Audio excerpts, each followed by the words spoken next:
Ohio, the MW Construction 17M. That is Max Stambaugh. And starting at 9th, at a Brantford, the Hills Tire and Gas, Brown Auto Service, Little Bend 110, Jake Brown.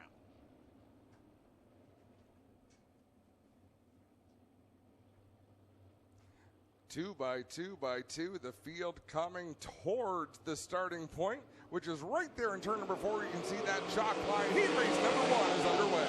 Off they go into corner number 1, and it's racing Jason Barney out in front. But here comes Christopher Bell, makes it 4 wide on the outside, takes second spot. Like there's nothing to it. Christopher Bell heads to the outside with a hammer down.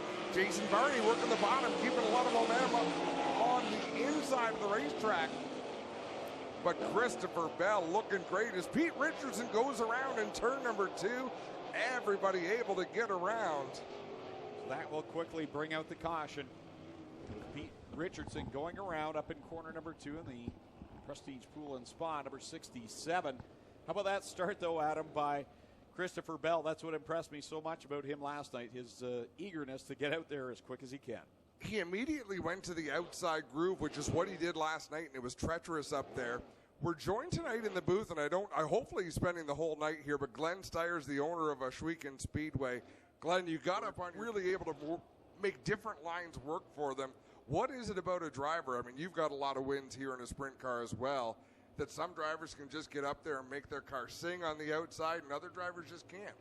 It just takes a lot of practice, patience, and a good car setup.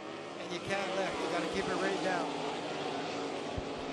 Back into the green, racing Jason Barney, holds the top spot, but here comes Christopher Bell. He works it down the backstretch, can't find the room on the outside, so he dives down to the bottom, takes the lead away off of corner 4. Christopher Bell, now your leader. Jason Barney in the second spot, Tony Stewart third. Holly Porter in the 1 doing a nice job. She's still in the 4th position with Max Stambaugh rounding out the top 5. Tony Stewart wasn't really a factor last night. He finished up at the top 5, but here he is. He's in the top 3 in this qualifying heat, having a much better run, and I think this track is more to his liking. And I think if you ask Tony Stewart where things fell apart last night, it was at this point in the night. It was in the qualifying heats. He did not get enough passing points. He started too deep in the field to really make things work as he tries to pull a slider on Jason Barney, but Barney was powerful enough to keep it on the high side and keep that second spot. Meanwhile, out in front, Christopher Bell pulling away from the cars in tow behind him. Jason Barney, Tony Stewart, Holly Porter holding her own there on that bottom line. She's about the only other car other than Jake Brown running that inside line. That is a Holly Porter line, right around the bottom of the racetrack, going as fast as you can around the shortest distance. Contrast that with Christopher Bell leading the way in that Victory Games number 67, all the way to the high side with a hammer down. 2 more laps left to go for Christopher Bell out of Norman, Oklahoma. Here comes the battle for second. Barney has it. Smoke right now trying to reel up some momentum going into corner number 3 with the white flag out. 1 more lap to go, and Tony Stewart's got to remember the last move he attempted on Barney that didn't work. If he's going to do it this time, he's got to complete that slider or swing to the outside and make the pass that way. Off of corner 4, checkers will come out for Christopher Bell with the easy win. Victory Games number 67. Across the line in second, Jason Barney, Tony Stewart third. Max Stambaugh will race by Holly Porter for 4th, with Porter back to 5th. Jake Brown 6th, 7th at the line. Pete Richardson will get it over J.D. Turner. And Mike Thorne will round out the 9-car field in that first of 5 qualifying heats. And Greg, I can't say this enough, but look at turn number 1 from our vantage point right here. All season long, until the last couple of weeks, that has been a nightmare. It's been horribly bumpy on some nights. Other nights they got it a little bit better. That looks almost as nice as you can make it. Glenn Steyers, you've been prepping racetracks here for decades. Talk about how hard it was to get the track.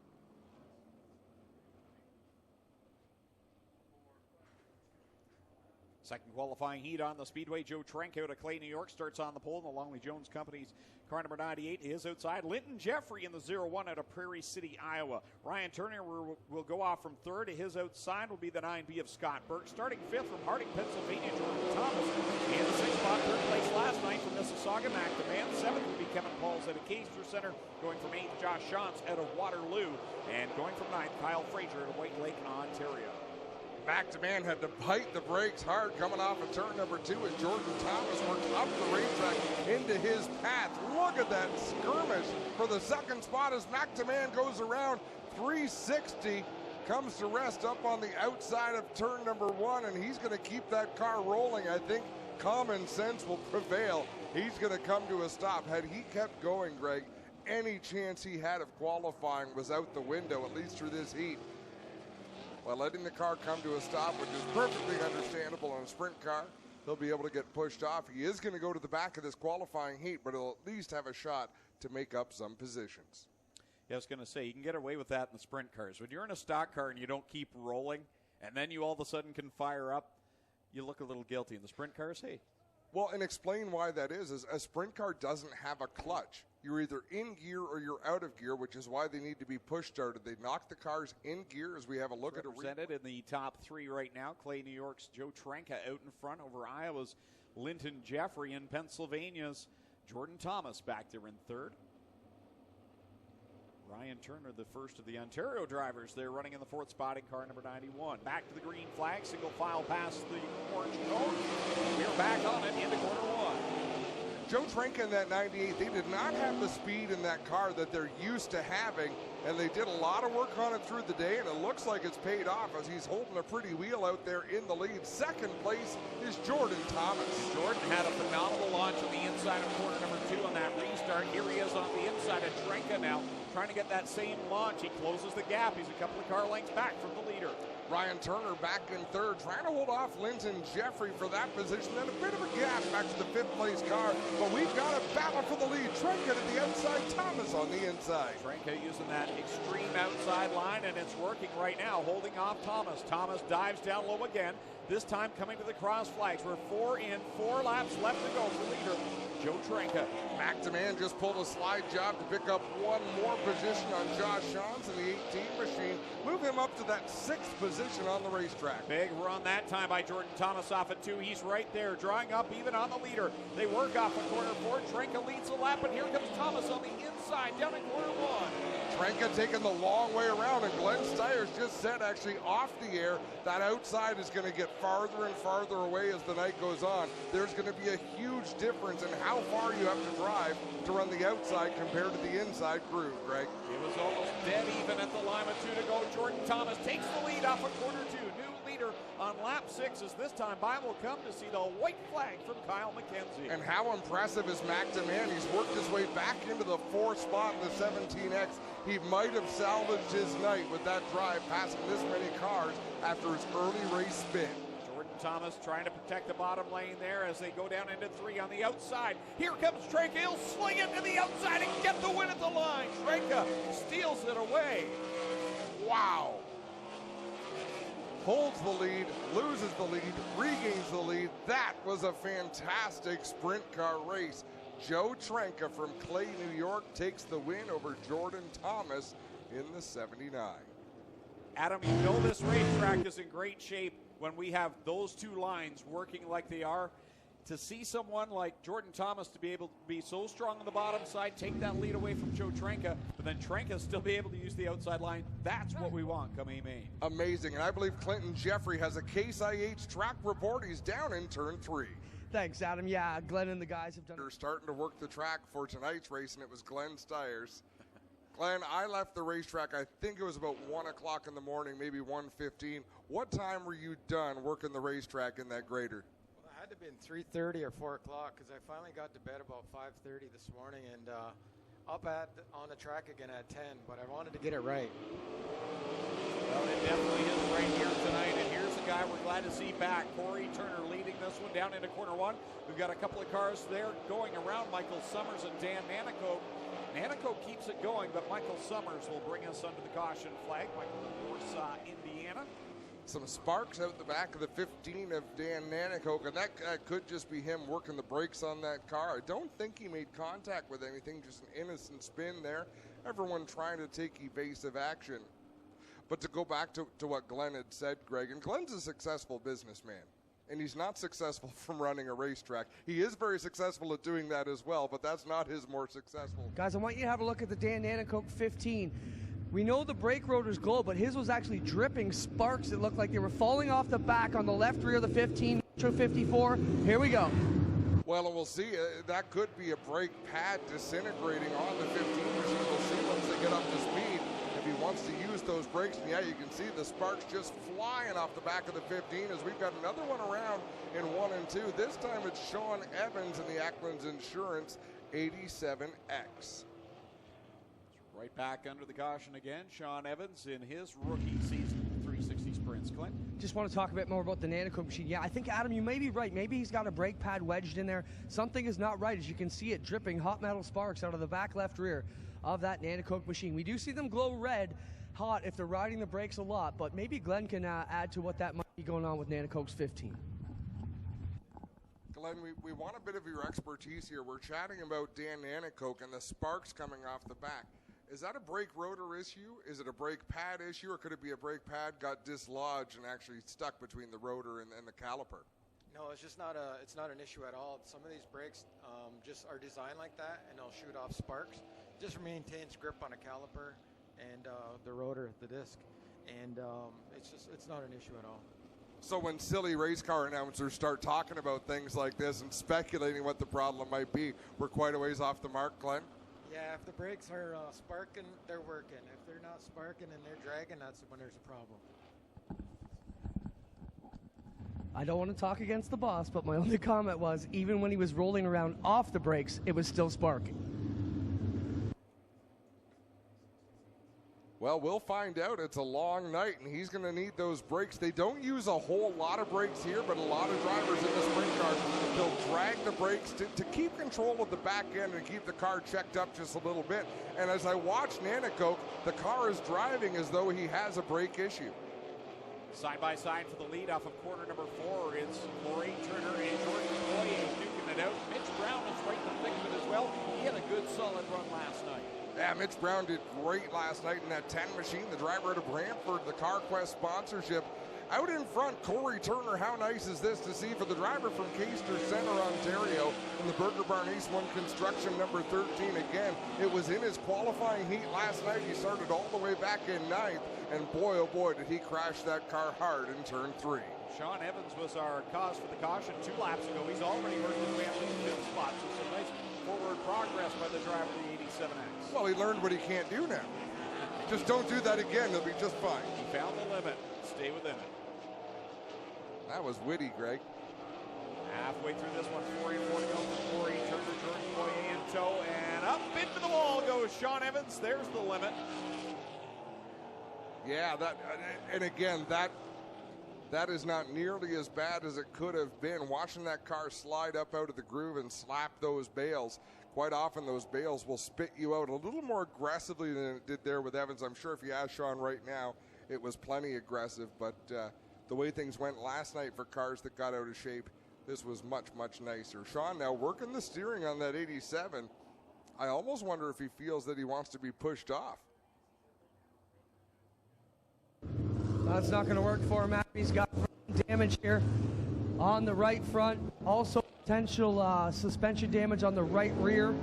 So not the night Sean Evans needs. We can definitely see he's got right front problems. The wing is askew on the nose. Definitely going to need some time in the work area. So Corey Turner has to be happy after all the hard work to get the car back ready to go here tonight after a wild crash last night. It feels good, some redemption to get that car running out in front. Well, it'll feel good in 4 laps from now if he can maintain that lead, qualify for tonight's A main, and have a shot at bringing home some money. Green flag back in the air. Turner will lead him down the front stretch, all single file past the restart cone. Down on the bottom is Turner on the outside line. That's Jordan Poirier. And I think what we're learning here, as Glenn Styres mentioned, if you want to run the outside, if you want to get up to where the tacky clay is, you've got to go way up to the outside. You can't go most of the way to the outside. You've got to get all the way up to where that dark clay is that he just got to now in turn 2 to try to get some forward drive. He's trying. He's not quite there. He gets it on the exits, but not quite on the entry, it seems. So Turner's working the bottom to perfection. Exactly right. He comes into the entry just a little bit too low. Then he tries to catch the cushion on the way through in the middle. Finally gets the car where it wants to be on corner exit. White flag out for the leader. Corey Turner is working across the stripe. He's working that inside line very well. Poirier will try to get to the outside of corner number 2. Can't get the run. Great battle for third as well between Mitch Max Brown and Davey Franek will have a battle coming to the checkered flag. Corey Turner on the bottom. Here comes Poirier, not going to do it. Turner takes the win. Jordan Poirier second, Mitch Brown third, Davey Franek fourth. Denny Peebles rounds out the top 5. Nana goes sixth. Steve Glover back there in seventh, and eighth will be Michael Summers here in this third qualifying heat of 5. Still 2 to go for the Cool Kids Ice and Water Core Pack Merchandising Sprint Cars. And Glenn Stires, this is fun. We've got Glenn standing right between us, and he kind of gave me the thumbs up with that explanation. And explain, Glenn, what you just said to me about the line Jordan Poirier was running. So what happens, he's sliding up to the cushion on entry. You got to go in on that cushion, and then you're hooked up all the way. The way he's doing it, he's breaking the tires loose and then hooking up halfway through. And he just needs to get up another foot higher, and he'd have it. Those are in winner of St. Helena, California, the Abreu Vineyards, Curb Records, Lucas Oil, 24 of Rico Abreu. Going from position number 5 out of Scotland, Ontario, the original Traders Energy Sovereign Fusion car number 47X, that is D-Dubs, Dylan Westbrook. And rolling off from the 6th spot out of Alden, New York, the Casey's Truck Salvage 49, that is the straight shooter, Scott Kruder. Starting 7th out of California, Missouri, the Mechanical Service Company number 79K, Clyde Knipp. And going from the 8th spot from Fenwick, Ontario, the Digital Detail, Clear Shot Custom 27H. That's the Fenwick Flyer, Tom Hoopinen. Tyler Rand will roll off from the 9th spot from Pickle, Ontario, the Elbrook Excavating 84. Scott Kruder did not get a great start there, and that really affected Rico Abreu in the 24 as Tyler Rand with a problem. I believe he's going to peel that car into the pits, but Rico Abreu has a steep hill to climb now. He is deep in this field. Dylan Westbrook riding that outside line. He is your leader with the juice. Jared Zimbardi and the straight shooter Scott Kruder side by side as they go down the backstretch. Down into turn number 3, side by side. Kruder on the bottom as Clyde Knipp goes for a big slide down the inside of turn number 3. Big flume of dust as that is dry clay down there on the inside. No yellow flag as of yet.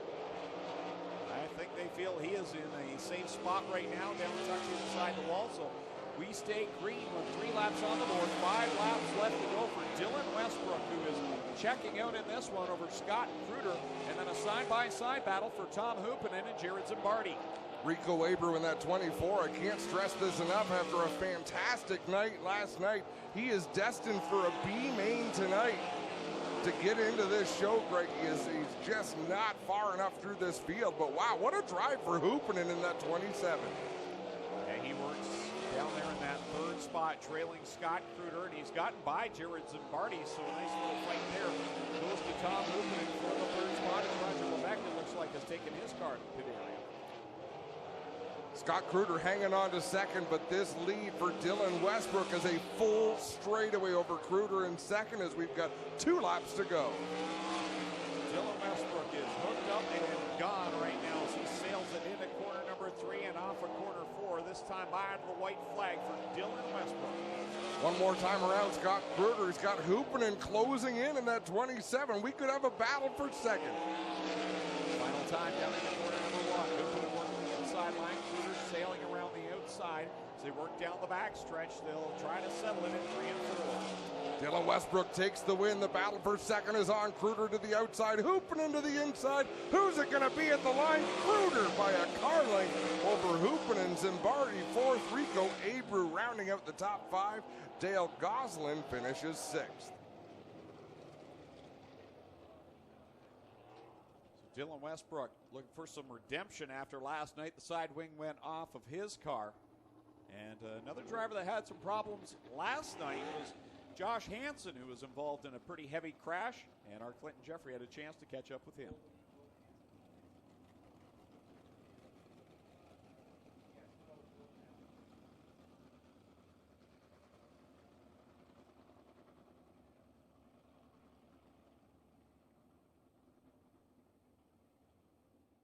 The Case IH number 68, and starting from back in the 9th spot, although I do not see him, Josh Hansen was scheduled to go from the 88 in the 88H machine from the 9th spot out of Beamsville.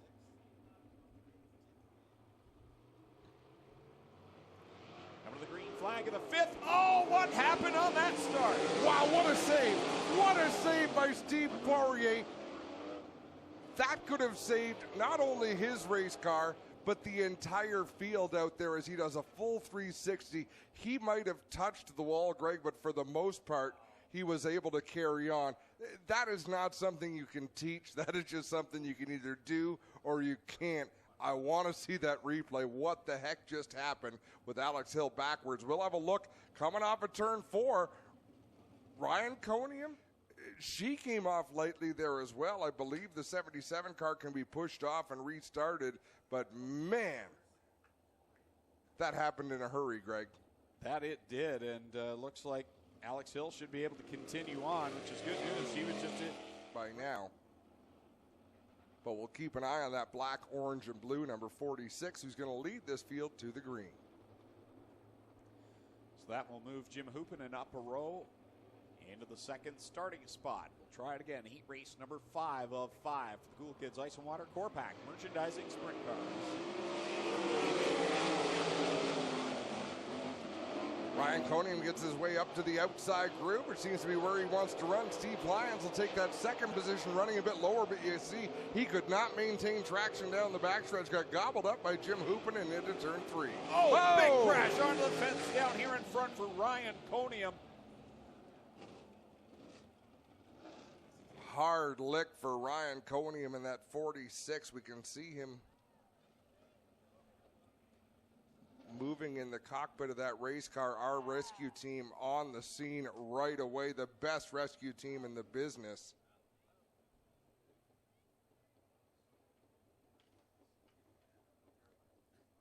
Ryan Conium, who grew up in Burlington, Ontario. Feeling okay? Oh yeah, I'm fine. Just got up over top of it, my fault. Caught the wall on the edge of 4, and that's what happens. All right, there he is. All right, ladies and gentlemen, Ryan Conium. Ryan, quick question. You think you can get this done, or are you done for the night? Probably done for the night, but we'll have a look at it and see where we're at. Ernie Visser and his NASCAR teams. But he was quite happy with how the car was. 77. Yeah, that front wing doesn't look like much, but it plants those front tires just enough to get a car to take a set into the turn. Your corner, middle corner exit is mostly your rear stagger and that top wing. Back to the green flag. Steve Lyons and Jim Hoopinen now up on that front row. And look at Steve Poirier trying to slice through the middle of Aaron Turkey and the 55 of Mark Smith. Poirier right up the racetrack in that 28, but at the front we've got a great battle as Jim Hoopinen ahead of Steve Lyons as they complete lap number 1. Smith around the outside in that third spot. He gets a great launch off of corner 2. He'll sling by Steve Lyons into the second spot. Shane Ross in that 5D had a good run as well, but nowhere to go with it. He had to check up going into 3. He'll make the pass through turn 3 up to the third spot, but I believe he's about to lose that spot to Steve Poirier. Hoopinen leads up in corner number 3, running a lane or so down from that top ring on entry, but comes off and will lead on lap number 3 from that outside line. Smith in second, Poirier third, but here comes Poirier digging on the bottom on Smith. And Poirier, he's losing a lot of ground sliding up the racetrack in the middle of the turn, but he makes up so much on entry. It's sort of a wash for the driver, the number 28, but out in front, Jim Hoopinen having his way with his qualifying heat. Hoopinen with a great run in the Steyr Zero machine with Mark Smith back there in second, Poirier third, and Shane Ross with a good solid fourth place run going. Yeah, Shane Ross doing a nice job out there in fourth. Steve Poirier trying to find a line that'll get him around Mark Smith in the 55 again. Throws that car into the middle of the turn, lets it wash up the track to the cushion, but he's just not making tracks that way. 2 laps left to go for Jim Hoopinen, the driver of Fenwick, Ontario. He's a 2-time champion here at Oswego Speedway, and he'll lead them down the backstretch with Smith, Poirier, and Shane Ross in tow. The battle right now for 5th. It looks like Alex Hill will get by here in Turkey. Alex Hill doing a nice job in that 77 without a nose wing. Hoopinen going to take the white flag. One more lap to go for the Red Rocket behind the wheel of number 0. And in corner number 3, he goes for the final time. Checkers coming out in our final qualifying heat of the evening. Jim Hoopinen will pick up the win over Mark Smith, Steve Poirier, and Shane Ross. Alex Hill will get the 5th spot over Aaron Turkey and Steve Lyons. Checkers out, and Jim Hoopinen will pick up the win, and he has had nothing but success. And Glenn, before you leave, I want to ask, seeing Jim Hoopinen out there, he picks up the win. What's it like to watch the Zero car? Are you sitting up here just kind of going through the motions here? I'm just sitting up here telling him, he's got to get up higher, you know, and then he finally starts getting up higher and he pulls away. So that's what I like. Telepathically, he's telling him, because Glenn's been texting crew chiefs and people back into the pits, hey, if you do this, you're going to have more success. Hey, you got to work on that. But he has seen a lot of success at this racetrack and helped so many people.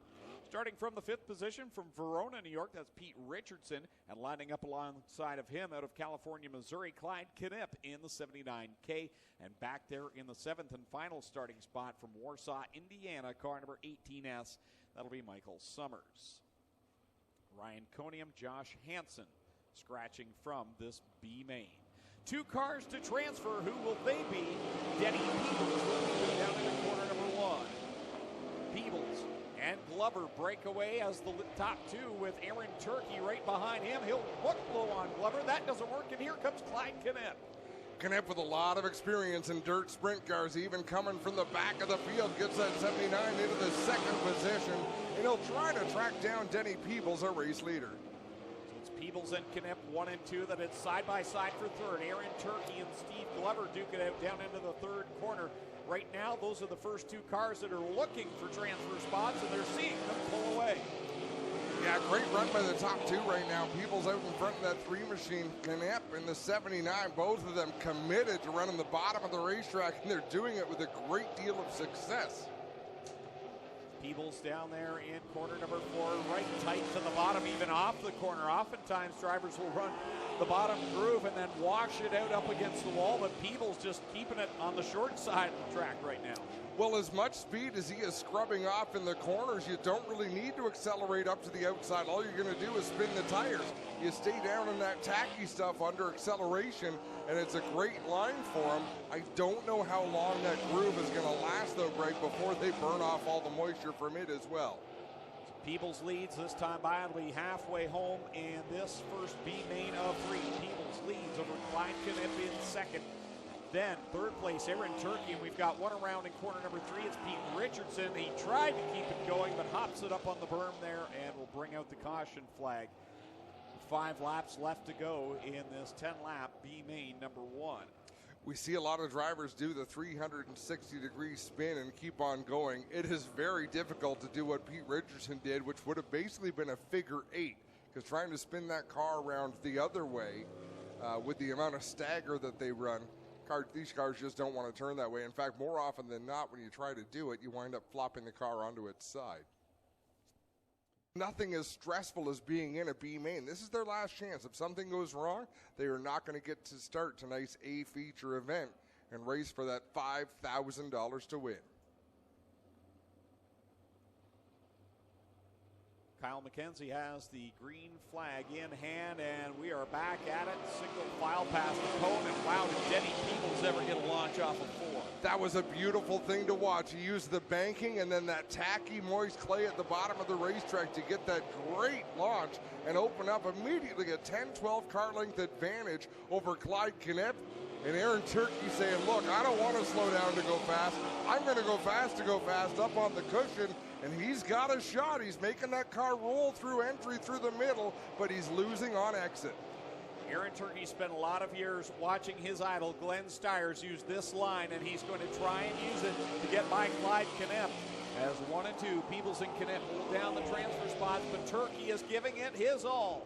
And what Glenn Stires would be saying right now is he's got to go into the corner even higher than he is. Get that drive off the tacky clay, which he did there in turn number 3. 2 laps to go. Peebles continuing to lead with Knipp in 2nd. Turkey giving it all he can. He's putting on a good show, at least for the fans here in attendance, as he works down the backstretch. Just does not get the launch he needs off the corner. Really sends it deep that time in 3. Every lap driving deeper and deeper into the corner. Could this be the time it works? 1 more lap. Who's going to get that 2nd position? What a good run through corner 1 by Aaron Turkey. Great launch into the corner. Great launch off of 2. He's got the spot, but they still have 2 corners to go. Checkered flag is out. Peebles going to take the win. Who's going to come home 2nd? Aaron Turkey. What a drive for the number 68 of Aaron Turkey. Races his way into tonight's feature event. Aaron Turkey came second, but he'll be the story in this one. Denny Peebles picks up the win. But wherever Glenn Stires is right now, he's got to be smiling because he put it right where Glenn said you need to be.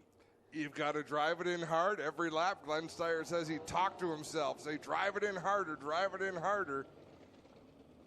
And Glenn Stires is the most fearless person I have ever seen. So if he's having to convince himself to drive a car even harder, that's got to be an unnerving experience. This is not the same racetrack Rico Abreu won last night's feature event on.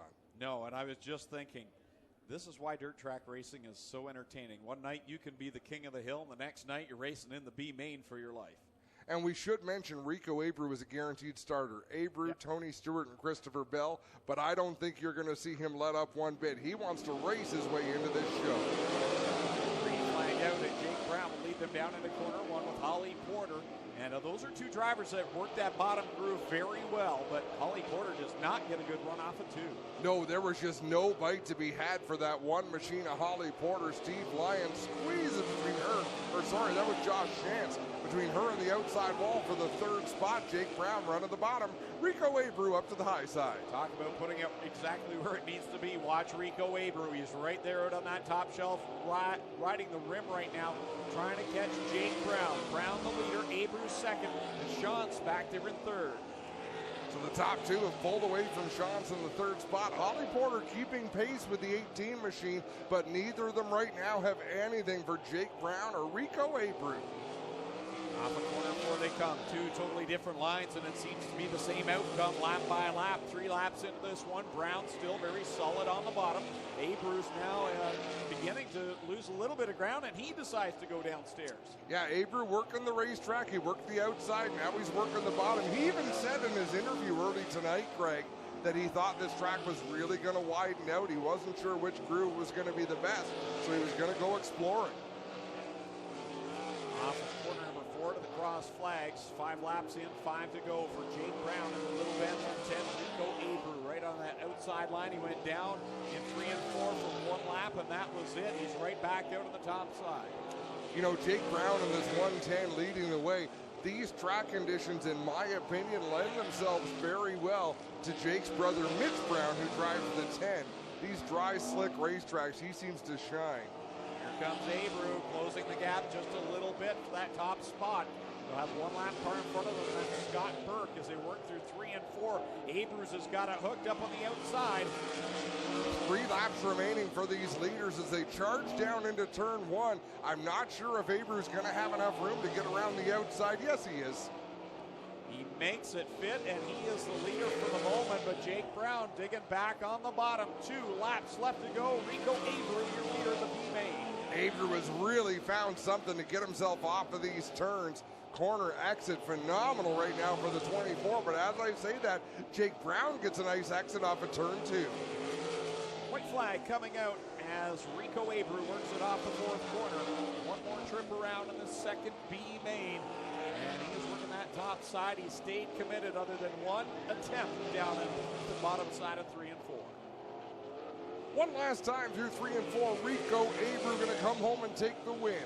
Jake Brown going to finish 2nd and make his way into the show. A battle for 3rd. Holly Porter on the inside and that number 1. Josh Shantz in the 18. It'll be Porter taking home 3rd. Shantz 4th. Steve Lyons coming home 5th. And Mike Thorne in the 55 finishing 6th. Glenn Stires has joined us once again in the booth. And I've got to ask, Glenn, how proud of you, or how proud of Aaron Turkey were you in that B main working the outside the way he did? You know what? It's incredible. I mean, because out of all of the guys that I have switched over to 360, he's the one that I tell everybody he's the one that's got it. We didn't see any obvious problems, but he has not made it out for this B main. So Tyler Rand not going to have a shot in making tonight's A main event. One final chance. 2 cars will transfer. 10 laps to settle the score. Kyle Fraser in the 0-1. Alex Hill in the 77 coming up to speed out of turn 4.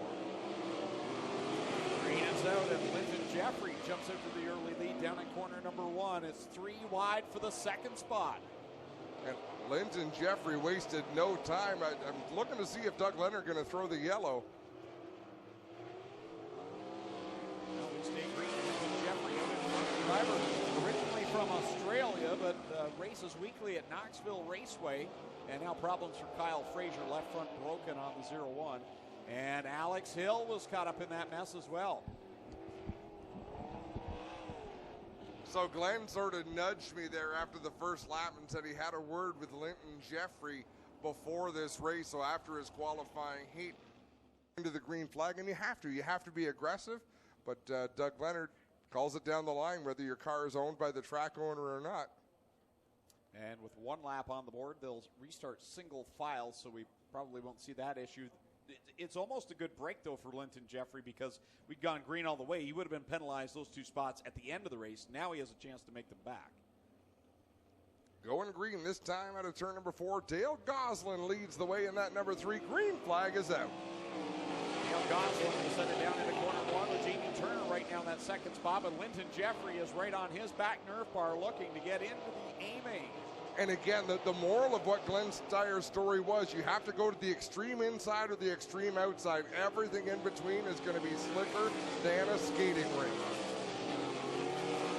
Dale Goslin using that outside line. Good run for him in car number 3. With the 11 of Jamie Turner holding down a solid second spot right now. Remember, Alex Hill, she had to go to the pit area under that caution. She's back here trying to get by Roger Levesque, is that? And if, sorry, that is Roger Levesque in the 60. And if I'm not mistaken, if Jamie Turner can qualify for this feature event, that puts all 3 members of the Turner Racing family into tonight's 30-lap A-main. And that would be huge for Jamie Turner, who has really turned his program around here in the last 3 weeks. And to be in an A-main of this stature is good news for Jamie Turner. We know he can get it done. Now the car is getting it done. Jamie Turner's not a spring chicken by any means, but he's still got some fire in him, that's for sure. The driver from Caister Center behind the wheel of that 11 machine got a little bit of breathing room between himself and Linton Jeffrey, and now Jeffrey heading to the top of the racetrack to try to find bite, but he is not finding it. Dale Goslin will cross the stripe and complete lap number 6. There's 4 laps left to go and 2 tickets into the A-main here, this final B-main of the night here for the 360 Sprint Cars, and Linton Jeffrey on the outside right now looking in. Alex Hill has cleared Roger Levesque and Kevin Pauls, but she's a long way back in second place. Yeah, she's got a long way to go with 3 laps remaining. Definitely would need a caution. I shouldn't say definitely, because anything can happen, but a caution would really help out the effort of Alex Hill in that Town Line Variety 77X. Kyle McKenzie puts up the 2-to-go signal for leader Dale Goslin, and Dale looking the best he has looked all this week so far between qualifying heats and B-mains. Dale is hooked up out in front. 2 laps to go, being shown to the tail end of the lead lap. Now the white flag going to fly for Dale Goslin in that 3 machine running second. Jamie Turner, comfortable margin back to Linton Jeffrey in that 0 machine. He's got an uphill battle here, Greg. Leader goes by Roger Levesque into corner number 4, coming to the checkered flag. So Dale Goslin will make it to the A-main, as will Jamie Turner. Feel good story there in the second spot. Linton Jeffrey will cross the line in third. Fourth will end up being Alex Hill as she crosses the line. And then will be Kevin Pauls and Roger Levesque. So that concludes B-main qualifying for the 360 Sprint Cars. As we'll return here on Old North Racing, powered by Pinty's. Merchandising Sprint Cars.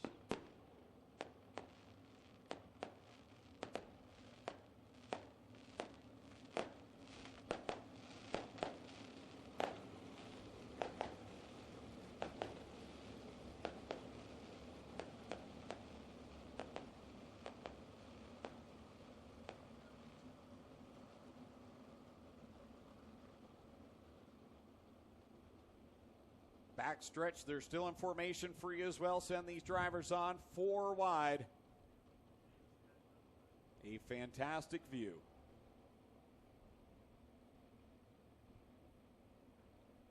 And I think there's a few that are shocked at what they felt, and that's not much grip. Well, we're going to find out next time around. White flag is being displayed. Next time by, we're going green flag racing for 30 laps. 2x2, 13 rows of beautifully prepared sprint cars ready to come to life. Christopher Bell, Scott Kruder on the front row. The Strickland GM pace truck pulls off on the backstretch. Kyle McKenzie with double greens in hand. Ladies and gentlemen, you came looking for a show. Well, here you go. Let's end all the anticipation as we bring to you our feature presentation.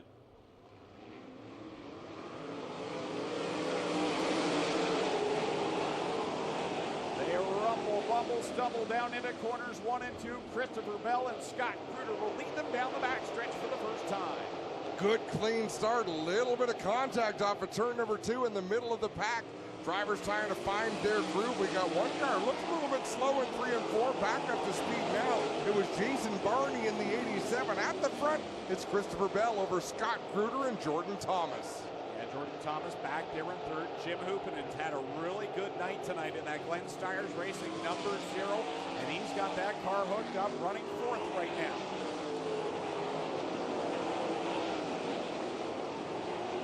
The top 4 have pulled away from the 5th place car. I believe that's Joe Trank on the inside of the back straightaway, battling with Mark Smith in the 55.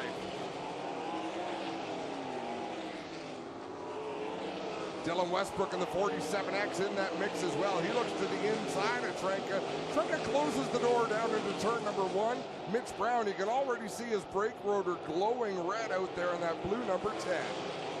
He gets the nickname Downtown Mitch Brown because he likes that lower inside line sometimes. Trouble down off of corner 4 to the 13 of Corey Turner. That car will break and pull off into the infield.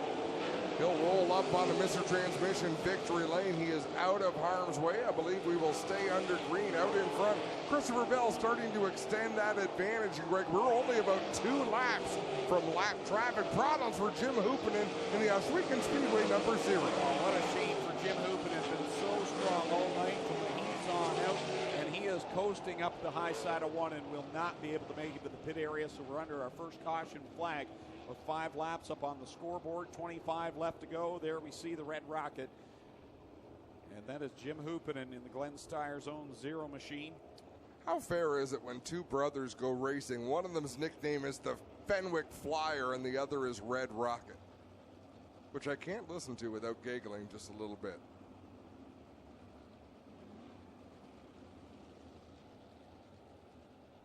Very quickly pushed 2-time champion here at Oswego Speedway, and he's been good since picking up that ride about a month ago, and now his brother Tom Hoopinen into the pit area. Oh, coming to the green flag, Scott Kruder got a little itchy on the trigger there, and that's going to cost him on that restart. Yeah, getting way out was Christopher Bell. I was watching another mishap deeper into the field. I'm not sure if it was Poirier's mishap or Davey Franick's mishap because they're both number 28. But one of them got out of line coming across the cone for the restart. Just got things bottled up a little bit deep in the field. Shows you how important it is on these restarts to try and get a good jump. And that will be interesting to see if anyone was penalized. My thought was maybe it was Poirier that got by Franick and was not supposed to pass it. Nonetheless, Christopher Bell leading. He is out in front with Scott Kruder, Jordan Thomas, Mark Smith, and D-Dubs. Dylan Westbrook is joining the mix. Well, Dylan Westbrook still wants to get some after his problems last night with the wing coming apart on that 47X. You know he's going to be up on the wheel as Christopher Bell has opened up an advantage. Not really driving away though, Greg. Scott Kruder able to keep him in his sights. Mark Smith back there in third as well. Jordan Thomas. All these drivers are still within striking distance of the race leader. 30 laps is a long sprint car race. Impressive to watch Christopher Bell as he just throws it in on the high side, doing exactly what Glenn Steyres was talking about earlier. Go in as far as you possibly can. He just pitches it in with no fear and rim rides it around, already catching the back of that. That's something you need a lot of confidence in your own ability in the race car and, of course, in the racetrack.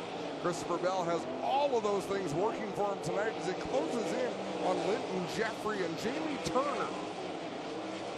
Christopher Bell right there in the back end of Linton Jeffrey, and that will cause him to come down the track, split through the 2 lap cars, Turner and Linton Jeffrey, and down into corner 1. And he's increasing his advantage over Scott Kruger, who's now feeling some pressure from Mark Smith, who's going to get a run down corner 2 and take the second spot away. And Kruger looked like he aggressively slowed up as Jamie Turner in the 11 peels down onto the infield. Looks like his race will be done. Not sure if Kruger had a problem or what he might have been reacting to. Kruger, Smith, Dylan Westbrook right there. Second, third, and fourth. Westbrook in the mix in this one here tonight. Troubles up on the high side, I believe, once again. Jim Hoopinen. Hoopinen way up out of the groove on turn number 4, comes to rest on the outside of the racetrack.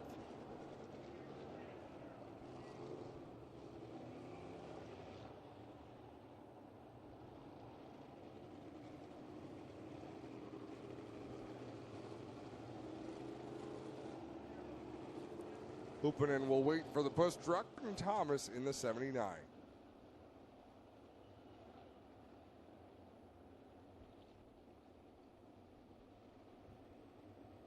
Back to the green flag, and we'll see if things are a little cleaner than the last restart. Work it down the banking. Wow, what a line by Christopher Bell. That was aggressive. Cranked it hard to the left, down the hill, got a run, but not enough to keep Mark Smith from throwing a slider into turn number 1. Mark Smith to the lead. Christopher Bell going back to the inside.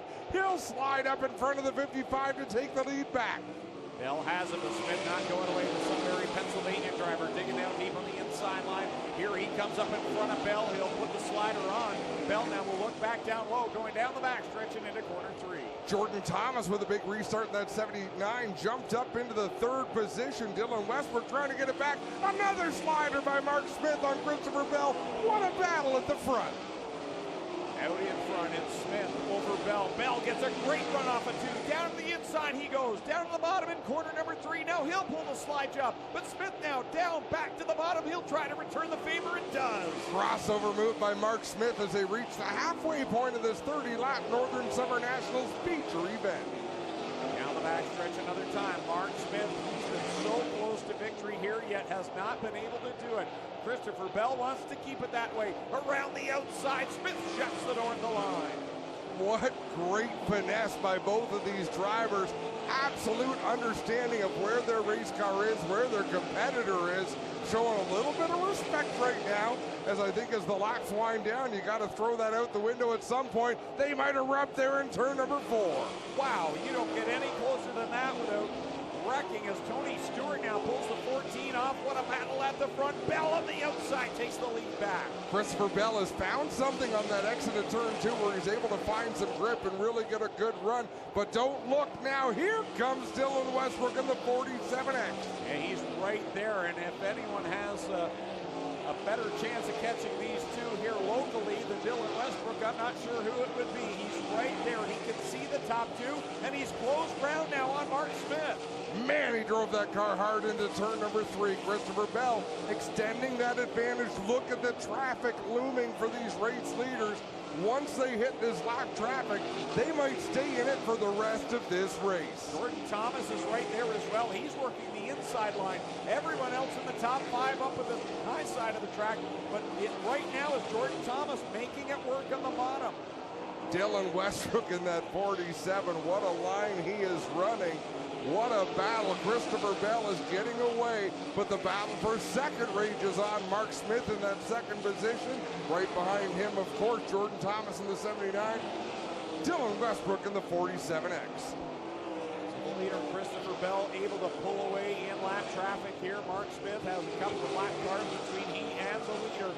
And then it's Dylan Westbrook in 3rd, who's trying to hold off Jordan Thomas and Jordan Poirier.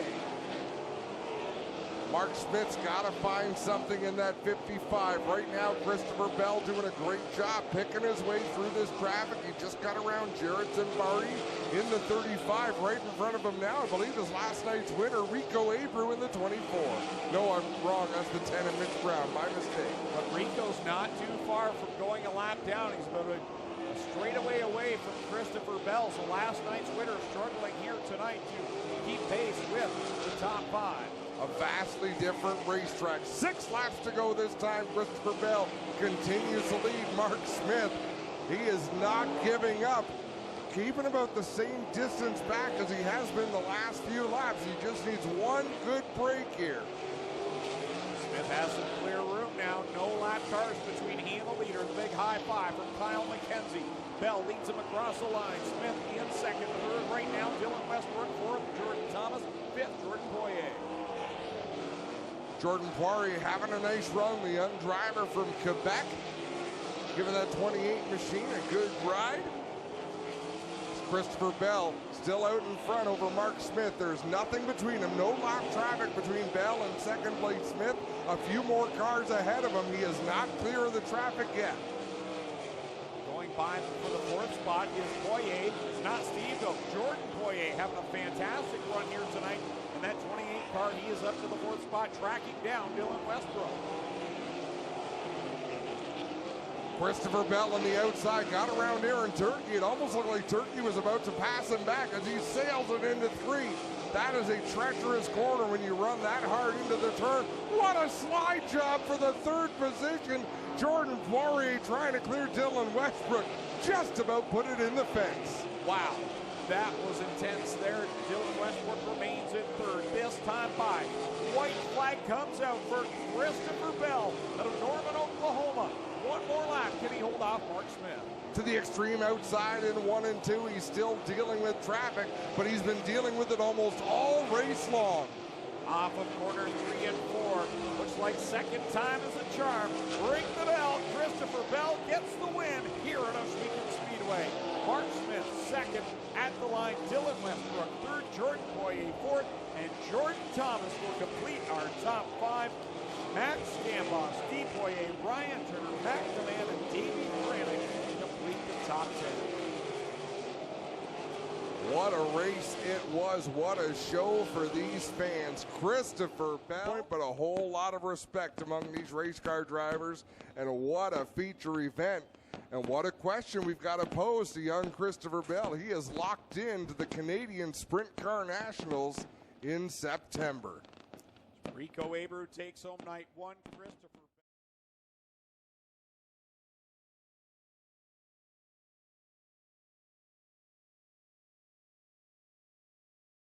Yeah, this thing was a ton of fun to drive. The track is, man, it's awesome whenever it's like that. You could kind of run wherever you wanted to run. So both nights had a totally different track, and both of them were really fun to race on. So thank you to Oswegan Speedway for bringing me out here. It's a ton of fun to get to go to new places, and the guys here with Glenn, and yeah, Glenn does a great job taking care of me, so thank you.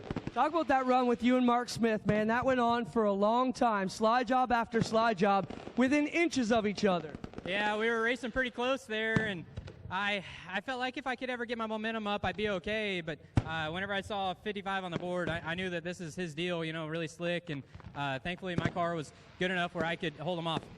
There you have it. Christopher Bell gets it done here on All North Racing, powered by Pinty's. The big star gets it done.